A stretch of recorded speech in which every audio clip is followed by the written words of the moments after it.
Good evening. I'm Sarah Saltzman, Director of Events at the Holocaust Memorial Center. I would like to welcome everyone to tonight's program. A special welcome to our museum members and donors who are watching. We truly appreciate your generosity. Thank you to program supporters Robin and Leo Eisenberg, Rosalind Gitlin, Sis Maisel, Sarah Geyer, and Scott Strauss. Thank you also to our community partners, the International Policy Center at the Gerald R. Ford School of Public Policy and the Donia Human Rights Center at the University of Michigan. At the Holocaust Memorial Center, we teach that the Holocaust was not inevitable, but that individuals made a series of choices, and those choices had consequences. We believe there is a moral responsibility to use the lessons learned from the Holocaust to recognize the warning signs of genocide. We want our visitors, viewers, and community to feel empowered to take action when they witness any form of hatred and injustice. It is not enough to only remember the past. We must also choose to stand up for those vulnerable to mass atrocities today. It is now my honor to introduce our speaker for this evening. Dr. John Ciorciari is an associate professor of public policy and the director of International Diplomacy Center and Weiser Diplomacy Center at the Gerald R. Ford School of Public Policy, University of Michigan. John holds a BA and JD from Harvard University and an MPhil and DPhil from the University of Oxford, where he was a Fulbright Scholar. He is the author of several publications, the most recent being his book, Sovereignty, Sharing in Fragile States. His research focuses on international law and politics, including international criminal justice and genocide studies. Please join me in welcoming Dr. Ciorciari. Well, thank you so much to Sarah, also to Liz and Ellie and Isaac and everyone at the Holocaust Memorial Center for having me this evening. It's an honor to be here with all of you. And I want to speak tonight about the comparison between Cambodia's genocidal past and some of the risks that we see in Afghanistan, risks that I think are well captured in the visage of this girl and her sense of uncertainty and trepidation. As we move through the talk, I'll discuss three things: what went wrong in Cambodia and the blind eye of the international community in that instance, some of the parallel risks in Afghanistan, and importantly, some positive proactive steps that can be taken both by governments and individuals to help avoid calamity. This, an image of a schoolboy mourning the loss of his classmates in the deadly attack on a Shia Hazara girls' school last week in Afghanistan. So first on Cambodia, as we see an image of residents of Phnom Penh dispersing to the countryside when the Khmer Rouge evacuated the city in their first days of rule over the country in 1975. I want to talk a little bit about what went wrong in that instance. It started with a very swift pulling of the plug of US support for the Lon Nol regime. Lon Nol, pictured here with his hands together in front and center, was not anyone's idea of an ideal ally. His government was corrupt. His government was repressive. His government was unstable. Nevertheless, it depended heavily on the US, as did the people who huddled in the city seeking protection against an emboldened Khmer Rouge insurgency as the Vietnam War came to an end. And in early 1975, the United States Congress decided not just to withdraw military, but also economic assistance from the regime. That pulling of the plug led to a quick collapse of the Lon Nol government and also a hasty exit of the US ambassador, John Gunther Dean, pictured here, himself a Jewish Nazi refugee who said in 2015, "You must understand, I was born in Germany and suffered under Nazi oppression. So how could I turn over a people to the butcher?" And for the rest of his life, he was a prominent and outspoken critic of the decision to withdraw assistance so quickly from a country that he knew would face likely peril. President Ford warned the same in the lead up to the end of the US engagement in South Vietnam and in Cambodia, here giving a speech in early 1975 warning of horror and tragedy if the United States were to pull out precipitously. And of course, those words turned out to be prescient. At the time, however, many people dismissed Ford's warnings as part of the ongoing debate over the merits of the Vietnam War, some believing that his administration was seeking a justification to prolong the conflict, or even a retroactive justification for having gotten involved to begin with. And so the United States Congress opted to cease aid to both Cambodia and to South Vietnam. Many of you will have seen this iconic shot of evacuees leaving from a rooftop in Saigon the day before Vietnamese communist tanks crashed through the gates of the presidential palace and took control in that city. Next door, just a few days earlier, Khmer Rouge had streamed from the countryside into the capital of Phnom Penh, riding on top of tanks, initially greeted with some hope on the part of the local population that the victory would bring peace. But that dream died very quickly as within hours of entering the city, Khmer Rouge revolutionaries began to line up officials from the old regime for summary execution, to disperse the people into the countryside for re-education, and to kill people for offenses as trivial as wearing glasses or speaking a foreign language or otherwise bearing indications of being counter-revolutionary. There was some media reporting on the abuses in Cambodia during the early months as refugees made their way out of the country, mostly to Thailand, and began to tell civil society workers and journalists about the terror that was unfolding. And as you see, it wasn't long before it made the front page of the New York Times.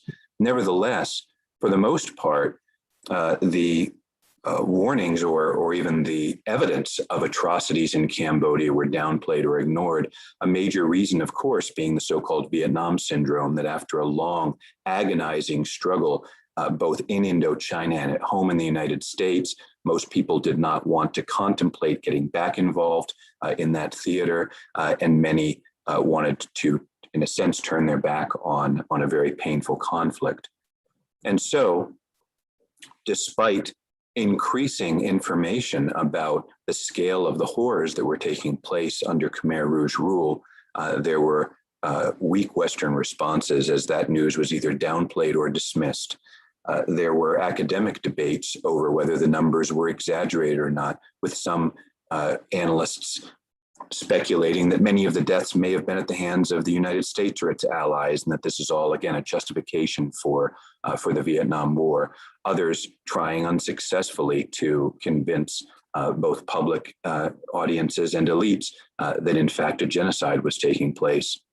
In the event, there was just a single congressional hearing by Representative Stephen Solars himself, an American Jew who cared deeply about genocide and saw the obvious parallels to the Holocaust, but that was just sort of a drop in the direction needed for international support of the Cambodian people in that time. By and large, the innocent people whom you see pictured in front of you, including women and children, babies, and others who had very little to do with counter-revolutionary activity at all, were brought into places like the infamous Tol Slang prison in Phnom Penh and sent to untimely deaths. And the lessons of Cambodia are very relevant, I believe, to what we see ahead in Afghanistan, as this image of children walking down this path of with some sense of uncertainty and danger. There are a lot of differences, of course, between these two cases. We could go all day and talk about the differences, but I want to emphasize some of the parallels in a way that hopefully will mobilize us to act in ways that minimize some of the risks of this transitional period in the country. Many of you are familiar with the fact that in February of 2020 in Doha, Qatar, the Taliban and the US government made a deal here. The head of the Taliban, Mullah Baradar, and his entourage walking out of the hotel, where they agreed with the Trump administration on a timeline for the withdrawal of US forces, which was supposed to be May 1st of this year, and a number of other conditions, including a controversial prisoner exchange, a reduction of violence on both sides, an ebbing of sanctions by the United States and international community on the Taliban, and importantly, a commitment that could be verified by the Taliban that they wouldn't allow Afghan territory that they controlled to be used by groups like ISIS and Al-Qaeda. In fact, most analysts believe that, I think it's quite clear that the Taliban have broken a number of those commitments. Violence is escalating. Nevertheless, the US government has made a decision, which President Biden announced very recently, to withdraw the remaining US troops by 9/11, the 20th anniversary of the terrible attacks on the United States. Biden has a long history of being a skeptic of the Afghan war. He opposed the surge in 2009. And in this instance, he overruled most of his advisors in deciding that now is the time to withdraw the remaining troops. There are some compelling reasons for a withdrawal. This conflict has cost over $2 trillion to the United States. Well over 2,000 US service personnel have lost their lives, and we should honor their sacrifice and their service. More than 100,000 Afghans, including civilians, have been killed during this 20-year conflict. Many Americans are tired of the war. They're tired of the evident corruption on the part of Afghan officials who have not always used aid money well, to say the least. And there hasn't been a lot of progress on issues like health and primary education that so much money has sought to promote. And so as of today, about a quarter of the remaining withdrawal process is complete. A good share of the 3,500 troops who were in Afghanistan just a few months ago have now either come home or en route. There are about 7,000 other NATO troops in Afghanistan, but they're likely to come back as well because they depend heavily on the United States for leadership, for logistics, for a number of other functions. Biden's decision has been criticized on both sides of the aisle. George W. Bush was in the press yesterday criticizing this decision, as was Mitch McConnell, but there are also a lot of Democrats who have criticized it, as I mentioned, including some of Biden's advisors and the Washington Post editorial board. There are clearly risks involved. So while it's very understandable that many Americans want to see the troops come home, there's also almost universal agreement that this is going to be a risky phase of transition for Afghanistan. And part of the reason is the Taliban is on the march. This is a map of areas that the Taliban controlled or contested 5 years ago, and compare that to the map for today. As you can see, the Taliban has gained a lot of territory. President Ghani says that the Afghan National Security Forces are ready for war if needed, and the Afghan National Army now has around 300,000 troops. The Taliban has probably 60,000 full-time fighters, and maybe if somewhere in the order of 90,000 militia. Those numbers are uncertain and disputed, but that's an estimate by one professor at King's College London. Even with US air support, even with superior numbers, the Afghan army has been losing ground to the Taliban. Well over 2,000 Afghans have been killed in 2021 already. That's about a 1/3 increase over last year in a similar period of time. There's also been more than a 1/3 rise in Taliban attacks around the country. Today, they captured a district just east of Kabul. There's fighting in 28 of the 34 provinces in the country. And although the Afghan government generally controls the major cities, including the capital, the Taliban have surrounded some of them and have used sporadic attacks to weaken government control in other areas. There's a real fear that Kandahar, a key city in the south of the country, could fall. And if that happens, that there could be a kind of chain reaction. If that happens, there's, of course, the very harrowing prospect of a return to Taliban rule. The Taliban ruled Afghanistan from 96 until shortly after 9/11, following a brutal civil war in the early 1990s in that country. And You're all very familiar with the Taliban's record of governance, extremely repressive, particularly with regard to women's rights. Here you see public executions in a stadium in Kabul. You see special police groups going around and flogging women in the streets, often for trivial quote unquote offenses. And there's a real fear that Afghanistan may slide back into a dark chapter of that nature if the international community is to abandon the country to its fate. Just in case one looks at the news and says, well, haven't the Taliban been behaving better lately in order to gain international legitimacy? Haven't they been negotiating? Well, in the field, there's still plenty of evidence that the Taliban are using brutal methods. This is a picture of an alleged thief outside of the western city of Herat, who, without a trial, had his arm and his leg cut off by the Taliban as a form of summary justice. Here in the east of the country, you see some civilians lined up for summary execution, again, for sort of specious offenses and without any kind of recourse to legal process. There are other risks, of course, as well, risks about ISIS and Al-Qaeda. The Taliban have been fighting ISIS Khorasan, referring to ISIS's branch in Central Asia, if you will. But here you see ISIS troops training. The Taliban, interestingly, cooperated in at least a minor degree, according to a senior US general last year, in fighting against ISIS. ISIS and the Taliban are not allies, and they have indeed contested territory in the eastern part of the country. Generally, the Taliban has won. However, ISIS is suspected of being the culprit in that grotesque bombing of the girls' school last week and in other attacks around the country. It doesn't appear that the Taliban can control what ISIS is doing very well. And so even if the Taliban were to gain an upper hand in the country, one would still have to worry about ISIS as a threat to human security inside and outside of Afghanistan. The US Treasury released a report earlier this year suggesting that it's a very different story with Al-Qaeda, which has been cooperating with the Taliban, and particularly with an offshoot of the Taliban called the Haqqani Network. In fact, that Al-Qaeda has been able to build back up its presence in and around Afghanistan by operating under the wing of the Taliban, often sort of disguising itself as part of the Taliban organization. And so there's real concern about Al-Qaeda returning as a potential threat, again, nationally, but also internationally, if the Taliban are able to control Afghanistan or even large parts of Afghanistan moving forward. At the same time, warlords in Afghanistan are rearming and preparing for the possibility that they will need to fight again, as they did during the country's civil war. This is a picture of Ismail Khan, an ethnic Tajik leader who has operated in the west of the country near the Iranian border in the city of Herat. A few weeks ago, he paraded hundreds of soldiers around that city as a show of force to indicate that he's ready if he needs to go back to leading a militia as a counterweight to the Taliban if the Afghan forces prove insufficient, as many fear that they might.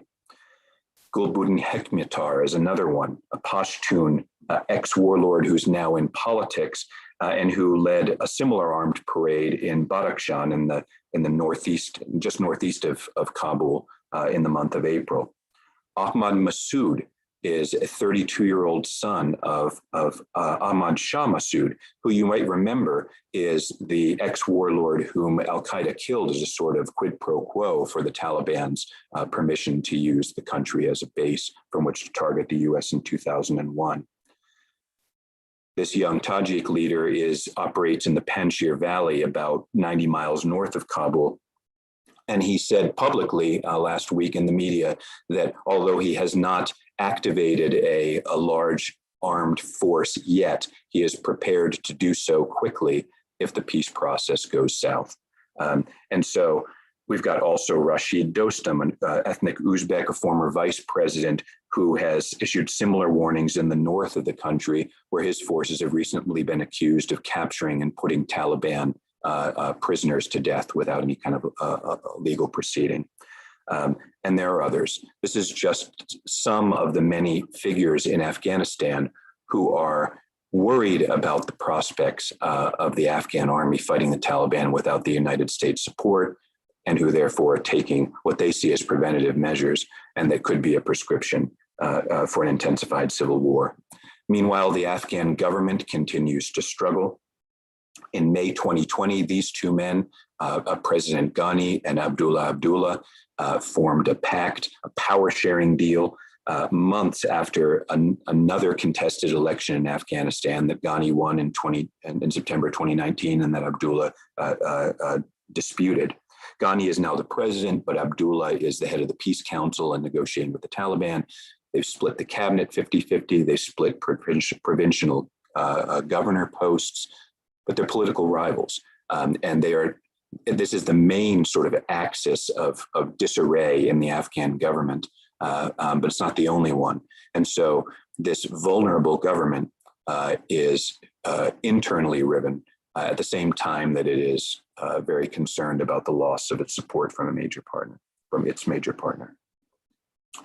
In the country as a whole, the government has failed quite clearly in delivering public services.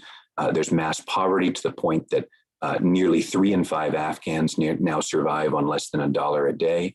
The country's economy has only grown by 2 to 3% in the last 5 years on an annual basis, which is much slower than the rate of population growth. And on top of it all is the widespread knowledge about grand corruption within the government, as no small number of officials are seen buying up properties in Dubai or putting money in overseas banks rather than using it for the purposes it was intended. And clearly, those findings, which have been well documented by the Special Inspector General for Afghan Reconstruction, who reports to Congress, is part of the reason for the U.S. frustration and the desire to pull out of Afghanistan.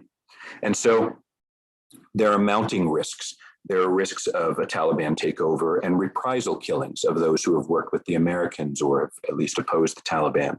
There are concerns about civil war and ethnic cleansing. And mind you that this could be done in a number of areas of the country. Ethnic Pashtuns, that's the community from which the Taliban draw most of their strength, live all over the country, and they could be ordinary Pashtuns could be very vulnerable to abuse in other areas of the country, just as minorities in Pashtun majority areas could be vulnerable should the country balkanize into another round of intense civil war. And lastly, a refugee crisis looms as a distinct possibility if Afghanistan's already dim fortunes turn in an even more negative direction. And so there's then the question about, well, then what can be done? What can be done by the US government? What can be done by individuals? Here, a picture of the US Embassy in Kabul. Some have already started to ask the question about contingency plans for the embassy and whether it will be able to continue to operate in this new chapter of Afghanistan's history. But there are a number of things that the United States government can do in my mind, and I'll share some of them with you. The first is to maintain security support. And note that this does not have to mean having troops on the ground in Afghanistan. It can be a combination of factors. For example, the personnel operating in connection with the Afghan armed forces, up until recently, there were about 25,000. A few thousand of those were US military personnel. Several thousand were other NATO personnel, but most were contractors who do things like maintain and service equipment, who train Afghan forces and so on. There is right now some uncertainty about what will happen to the contractors. Are they all going to pack up and come home when the last US troops and NATO troops depart, or will some stay? In my view, and in the view of a number of senior generals who have been quoted recently in the press, it's important for some of those folks to stay, to provide some of the structure that the Afghan army requires to operate, namely things like operating the US aircraft that the Air Force uses to maintain their equipment, to manage and oversee logistics, to deal with things like medical evacuation. Those are all areas where it's important to continue to provide aid, material, and some personnel, if not members of the US Armed Forces, contractors who are able to provide some of that support. Second, keeping the development aid flowing. This is an area of tremendous frustration, as I've mentioned a few times, because of the corruption problem. However, one possible silver lining of the withdrawal of US military forces is that it is now eminently credible to the Afghan government that the United States may just pull out entirely. And that gives some sense of leverage to the US in negotiating over the conditions for development aid. In other words, the Afghan government has to take more seriously the prospect that corruption may in fact lead to a significant reduction in aid.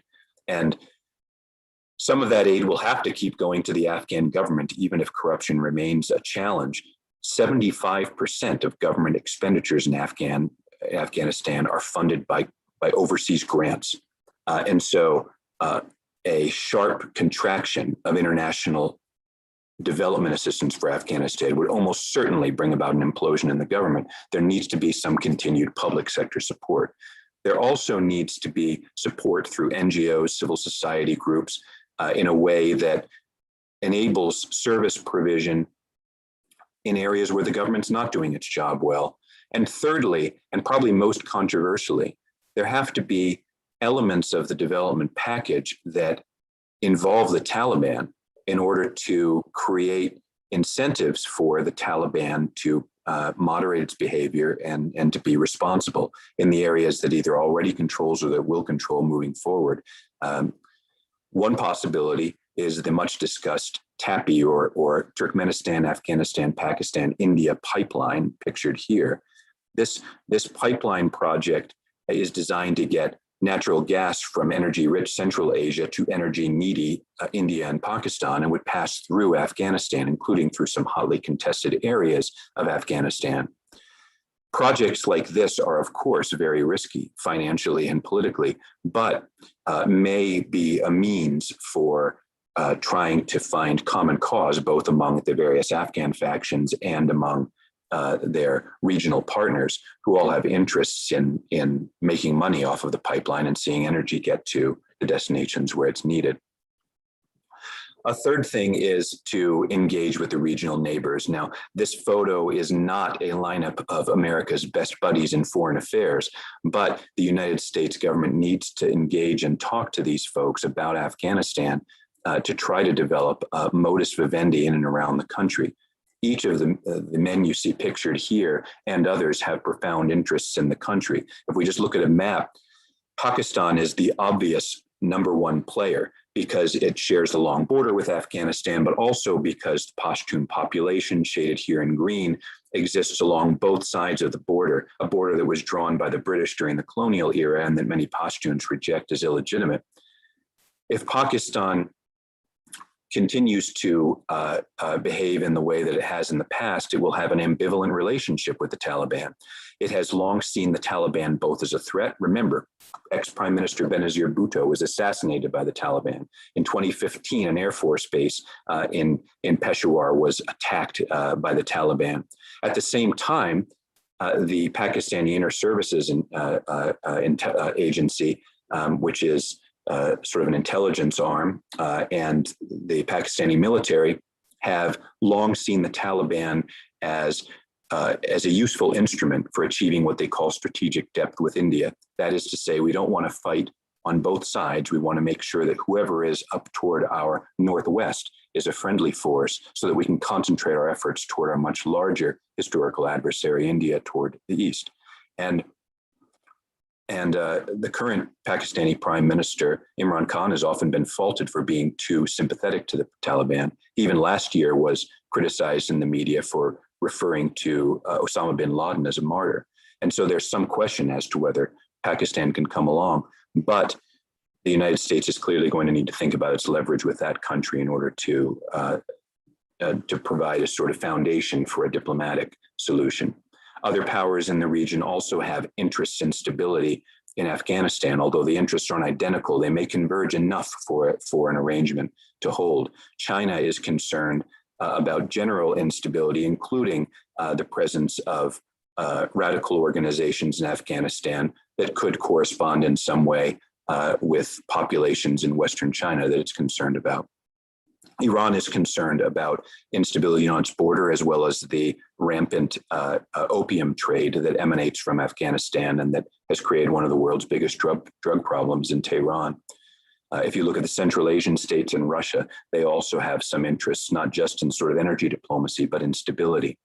And for India, there are concerns both about extremism and about regional connectivity, as we discussed earlier.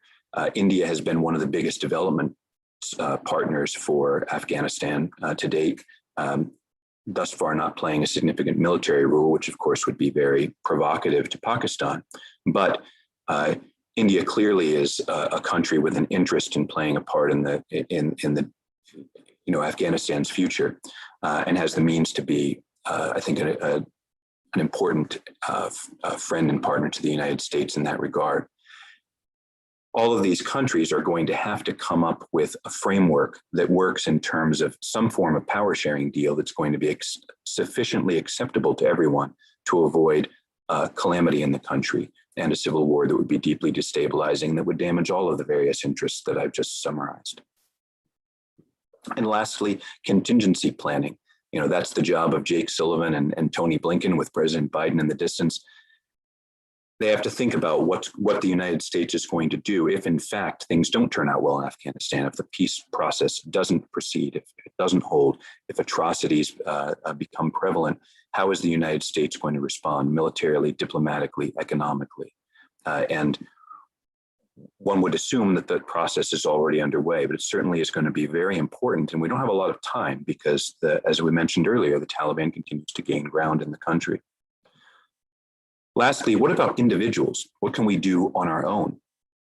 And there are a few ideas to suggest. One is to work the phones. Sarah is going to put a few things in the chat now, and I think on the Facebook page of the Holocaust Memorial Center, you can get more information tomorrow. I even drafted a short example of a note that you could send to your member of Congress. I just pictured the two Michigan senators and the representatives who are closest to Farmington Hills. If they don't hear from us on an issue like this, they will probably assume that this is not of great concern to their constituents, and we'll be in the mode that we were in Cambodia in the 1970s, that, well, the public has sort of turned a page on Afghanistan. If they do hear from many of us, then they'll understand that this is something important to their constituents. It's more likely that they will engage in support of the various recommendations that I outlined, or other approaches conducive to peace in Afghanistan. Secondly, supporting Afghan civil society. We had a great student at the Ford School who just graduated who came from Afghanistan on a Fulbright, and he worked in the Afghan civil society. I emailed him yesterday, knowing I would be speaking to all of you tonight, and asked for a few examples of things that have been impactful in Afghan civil society recently. And he used a few examples. One was a very courageous peace march from Kandahar in the south of the country, more than 400 miles to the capital of Kabul, that got a lot of attention in Afghanistan at a time when the peace is clearly frayed. Here you see a people's peace movement in Herat in the west of the country. These folks also have been brave in standing up for the peace process, even though on numerous occasions, I shouldn't say numerous, on multiple occasions, their members have been kidnapped by the Taliban. Another example is after that girls' school was bombed last week, quite a number of advocates for peace camped out outside of the school, including community leaders, to advocate for restraint, both on the government side and also on the Taliban side. And just today, there was news of a quite rare ceasefire east of Kabul, brokered not by the government or the Taliban or the United States, but by village elders and clerics who said that the children need to be able to take their exams in safety and farmers need to be able to harvest their crops. We need to stop fighting for a while in the interest of everyone in the community. That type of process from civil society is imperative as a supplement to the official processes we've been discussing so far. And there are lots of organizations that you can support. And I've provided some examples that I think we can share with you about specific organizations to which you can contribute and the kind of work they're doing, examples of projects, also lists of different NGOs in the country that you can support if you are so inclined. And lastly, much more locally, here you see the Block M. This is a member of a local organization working on refugee resettlement. There are a number of them, and again, we can share the details, such as Samaritas, the Jewish Family Services of Washtenaw County, and others who do work right here in Michigan to support refugees who come to the United States. We all hope that there won't be a need for a major exodus of Afghans. However, there already is a long queue of Afghans who are fearful and have been threatened by the Taliban or ISIS or others, and who are seeking protection in the United States. A process that is supposed to take 9 months is taking most of them 4 years or more. And in the meantime, some of these vulnerable people have been killed in Afghanistan. We need to, as a country, we need to determine, are we the kind of country that works for long periods of time with courageous members of another population, in this case, Afghanistan, and then leaves them when they're in need? Or are we a country that's going to honor commitments, that's going to exhibit decency, much the way that the United States did after the Vietnam War by admitting many Vietnamese who had worked with the United States into this country? And to the extent that there are necessary protections and that people come to this country as refugees, we can help with our money, but even more valuable is our time, and make Michigan, not just the United States, a welcoming place for Afghans who are in need of protection. The last thing to say is just to stay interested in this issue. If there's any lesson we have from Cambodia, it's that both at the government and societal level, there was a quick turning away from that vulnerable population, and that left Cambodians in a situation where they desperately needed international help and didn't get it. The American troop withdrawal does not mean that there's going to be calamity in Afghanistan, but it poses a high risk. If we're going to diminish that risk, we have to stay engaged in the various ways individually and collectively, some of which I've outlined. And so I thank you for your attention and look forward to any comments and questions that you have.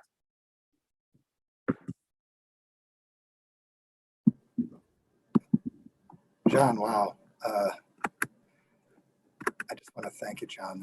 Dr. Ciorciari, that was a fascinating and important talk. I want to take some questions from the audience. If you look at the bottom, there's a Q&A button at the bottom, and you can click on that and post a question. For one of the first questions that came in was about either translators or others, Afghans who helped the American troops. And you touched on it a little at the end, but is there a standard use? Is this the 9-month, 4-year thing you were just talking about? Yes. Wow. So there's no helicopter leaving from the top of the embassy for the thousands of folks who helped us. Not at present. The other day, Zalmay Khalilzad, the diplomat who's been handling the talks in Doha, testified to Congress and said that the Biden administration is working actively on an expedited visa scheme to be available for those who worked as translators, as drivers, as local security, or otherwise they're identified with the American presence. And one hopes that we'll get more news on that soon. So far, we haven't had news of that type of arrangement, and it would have to be a substantial one. There are more than 100,000 Afghans who have held jobs of that nature over the time that the American presence has been in the country. And we're still in a debate in this country about whether we're going to have a refugee ceiling of 15,000 or 35,000. And so this would be a game changer in terms of U.S. Refugee policy and the discussion we've been having over asylum and immigration in this country.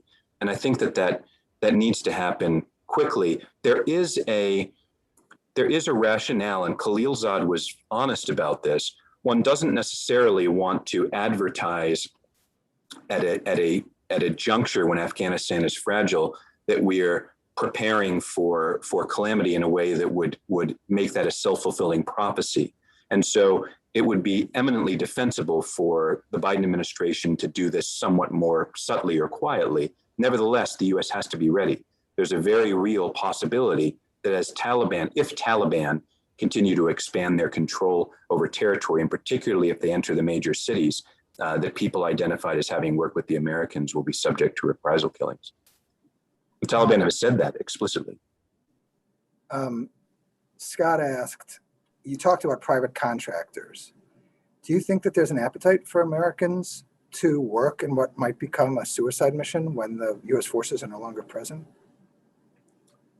I don't know a lot about the demand. What I can say is this: the people who are serving there now, both uniformed military and contractors, have made brave sacrifices for this country and for Afghanistan and really the world because of Afghanistan's potential facilitation of terror activities more broadly. And so up until this date, we've seen that there are a lot of people who are willing bravely to step into that already dangerous situation. I have confidence that there would be some number of people who will continue to be willing to serve bravely. I will say that if the contractors are withdrawn too quickly, or if some of the other elements, diplomatic, economic, military assistance, if those elements are withdrawn, Afghanistan becomes much more dangerous for those who are still there. And so it's not enough to say we're going to leave some contractors. They have to be protected too, in part through these other mechanisms of trying to constrain the behavior of the parties on the ground. Karthik asks whether you would focus for a moment on the moral question of what they're calling the prudent necessity of what seems like a necessity to cooperate with the Taliban to ensure good outcomes for the Afghan people. How do you balance that knowledge that you're working with? I think that it's a great question. It's a tough decision. Obviously, for a long time, neither the Afghan government nor the US government wanted to even talk to the Taliban. And more recently, it's become seen, as you put it well, the prudent necessity. There's no alternative right now in Afghanistan that involves excluding the Taliban from the peace talks. And so I think that the goal has to shift from, at least for this period of time, from a goal of sort of accountability and justice for the abuses that the Taliban have already committed, to a goal of trying to moderate, trying to weaken some of the most extreme elements of the Taliban, trying to incentivize those within the organization who may be inclined to take more moderate positions, to compromise, and gradually to enable the country to get to a power-sharing peace deal. I think that only after some period of time, when the country has held together sufficiently to take this risk, would one be able to initiate a robust transitional justice program, as morally appealing and justified as that will be when the time is right. I see. So things have to be done in order. That's really one of the takeaways here. We have to do things that are necessary and deal with some of the moral issues later when we can. There was a question that was posted about collaboratives of organizations, religious organizations, for assistance. That's in the chat. If you'll take a look, we posted some of the information that John gave us in advance. So you could please take a look over there. Someone asked, Rick asked, about lessons from the Russian exit prior to the American involvement in Afghanistan. I'm not sure exactly what he's referring to. We'll do two history lesson questions at the same time. Someone else asked what the situation was with President Ford, who said that the withdrawal from Cambodia was a bad idea, and yet was president when it happened. So two little bits of history for those of us whose gray in our hair might belie the fact that we don't remember these events. Yeah, there's first on Afghanistan. Afghanistan has been dumped by the international community a few times in the past. One of them was in the late 80s and early 90s when the Soviets left and the international community gave what one could describe as a sort of half-hearted effort at brokering a peace agreement in the country before it descended into utter chaos. And many Afghans, I think, will remember that period and be very fearful of a similar sort of refrain in this instance. Of course, one could also say that after the Civil War, there was another round in which Afghanistan was abandoned by the international community under Taliban rule.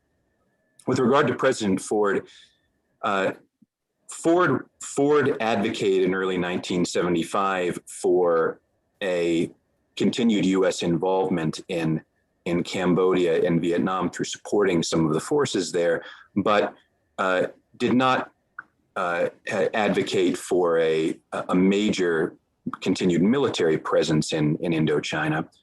In early May of 1975, not long after the Khmer Rouge took power, Ford had what his administration described as one of its great foreign policy successes in the Mayaguez crisis, when the Khmer Rouge captured a boat with Americans on it, and there was a rescue operation. And so it was intended, I think, to communicate that the United States would be willing to use force again if necessary in that arena. But by most accounts, the Ford administration didn't want to take that too far. It was concerned not only with what was happening locally in Indochina, but more broadly with the correlation of forces in the Cold War. And so one can have a little bit of skepticism about how serious the Ford administration was to trying to involve itself in Cambodia after April 1975. And one other thing to say is that I think an analogous principle holds now in Afghanistan. I just mentioned the idea that the United States had a reason to exhibit that it would come back if necessary, if bad things happened in Cambodia after the Khmer Rouge took power. I think that's important now too. General Austin and others are talking about the over-the-horizon presence the U.S. will maintain from places like the Persian Gulf and the Arabian Sea to be able to maintain aerial reconnaissance over Afghanistan, to be able to strike targets if it appears that ISIS or Al-Qaeda are building bases there. I do think it's important that the United States demonstrate, alongside the other forms of engagement I mentioned, that there are certain lines, if crossed, that will result in swift U.S. military action in Afghanistan. And indeed, a number of senior past and present officials have said that they think it may be necessary for the United States to send forces back to Afghanistan at some point if the condition deteriorates. I have a question from a fellow professor at the Ford School and law professor, Ambassador Susan Page, asked, at what point will the Afghan government be brought into discussions with the Taliban? It doesn't seem logical that the US government continues bilateral negotiations with Taliban, leaving out the Afghan government. How or when could there be negotiations between these two parties actually directly? This was a big problem with the 2020 agreement between the U.S. and the Taliban. It was widely perceived in the Afghan government that the United States was simply selling it out. Why on earth would you talk to our enemy without us in the room and make a deal whereby you're going to withdraw your troops? Part of the peace deal signed in February 2020 was that the Taliban would commit to earnest talks with the Afghan government over a host of issues. Eventually, after several months, when the prisoner exchange had happened, the Afghan government and the Taliban did begin to engage with one another. So far, those talks have gone nowhere. The Afghan government, President Ghani was in the news the other day, basically laying out publicly his demands of the Taliban. Number one on the list was that the Taliban would have to agree that the future of a political power in Afghanistan would be determined through elections. Now, that's completely implausible because the Taliban would certainly get drubbed in an election.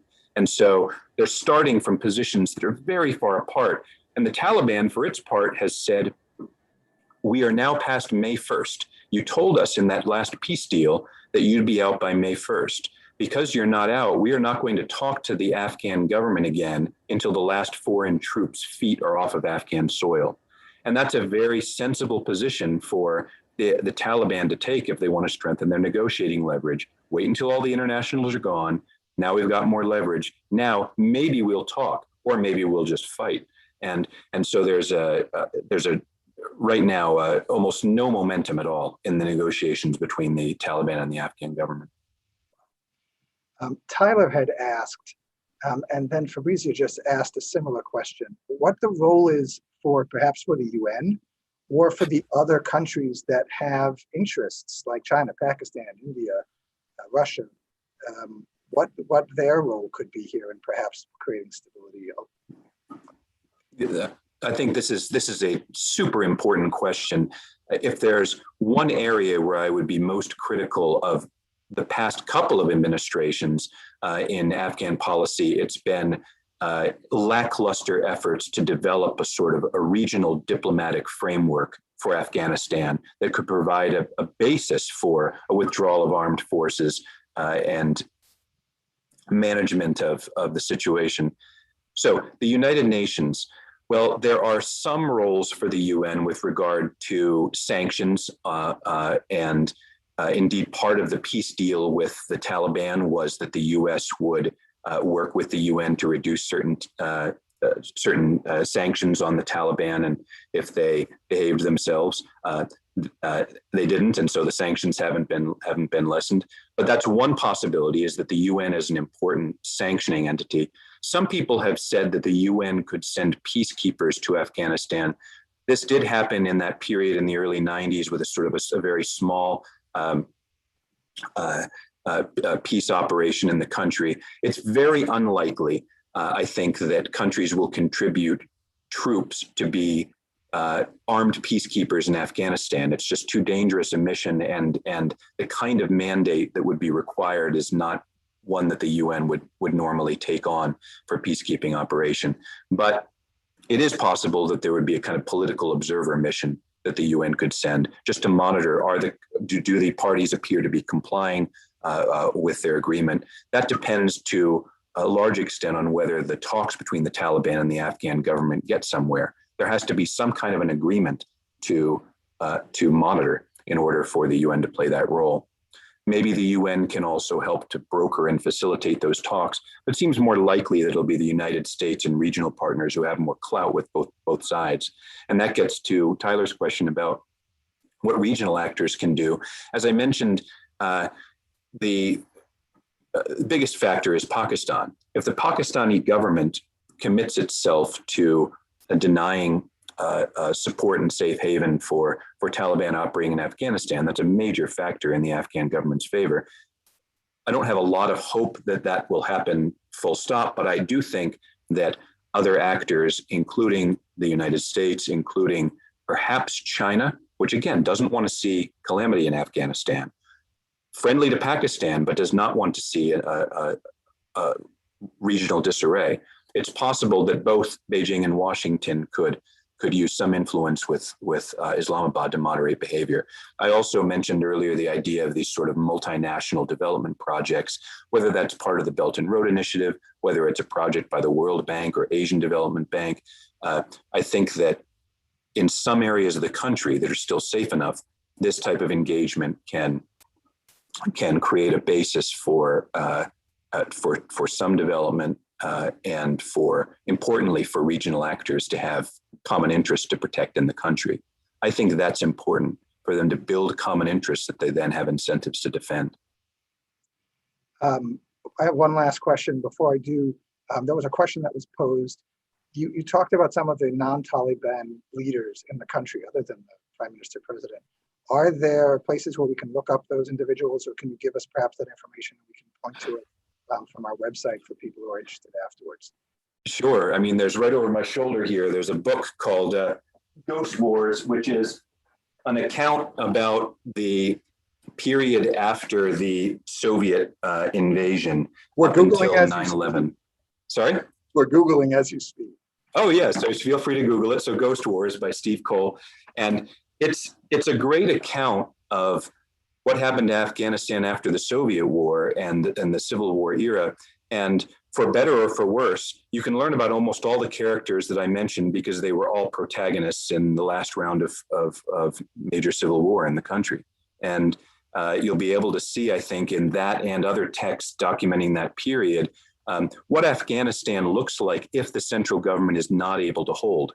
And it's not a pretty picture. And I think, would reinforce the basic theme of the evening, which is the need to stay engaged in a variety of channels to prevent that from happening.